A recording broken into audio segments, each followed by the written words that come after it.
Hi అందరికీ, welcome to my channel Manvi official. ఈరోజు నిమ్మకాయ షర్బత్ ఎలా చేయాలో చూద్దామా. ఇంతకీ ఎంతమందికి ఈ నిమ్మకాయ షర్బత్ అంటే తెలుసో కమెంట్ చేయండి. అలాగే తెలియని వారు కూడా కమెంట్ చేయండి. మా ఇంట్లో అయితే సమ్మర్ వచ్చిందంటే చాలు, మా మమ్మీ ఈ నిమ్మకాయ షర్బత్ కంపల్సరీ చేస్తుంది ఆఫ్టర్నూన్.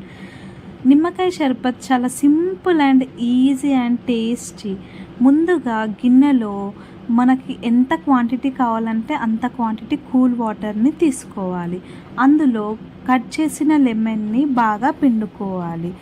నేనైతే ఇక్కడ 1.5 లెమన్ వాడుతున్నాను. మీ ఇష్టం, మీ పులుపుకు తగ్గట్టు మీ వాటర్ క్వాంటిటీని బట్టి లెమన్ అనేది పిండుకోవాలి. ఆ తర్వాత అందులో షుగర్ లేకపోతే సాల్ట్ మన ఇష్టం, అది రెండు బాగుంటాయి. నాకు రెండు ఇష్టమే, కానీ నేను ఇక్కడైతే షుగర్ వాడుతున్నాను. 4 టేబుల్ స్పూన్ వాడుతున్నాను. మీకు ఎంత షుగర్ ఇష్టమో దాన్ని బట్టి షుగర్ యాడ్ చేసుకోండి. నేనైతే ఇక్కడ 4 టేబుల్ స్పూన్ వాడుతున్నాను. షుగర్ వేసుకున్న తర్వాత బాగా కలుపుకోవాలి, ఇలా స్పూన్తో నేను చూపించినట్టు.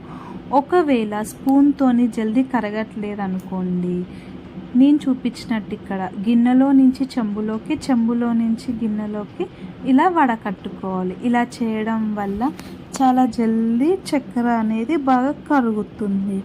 అంతేనండి, నిమ్మకాయ షర్బత్ రెడీ. చాలా ఈజీ అండ్ సింపుల్ కదండి. మీరు కూడా ట్రై చేసి ఎలా వచ్చిందో కామెంట్ చేయండి. ఈ వీడియో కనుక మీకు నచ్చినట్టయితే please do like, share and subscribe to my channel.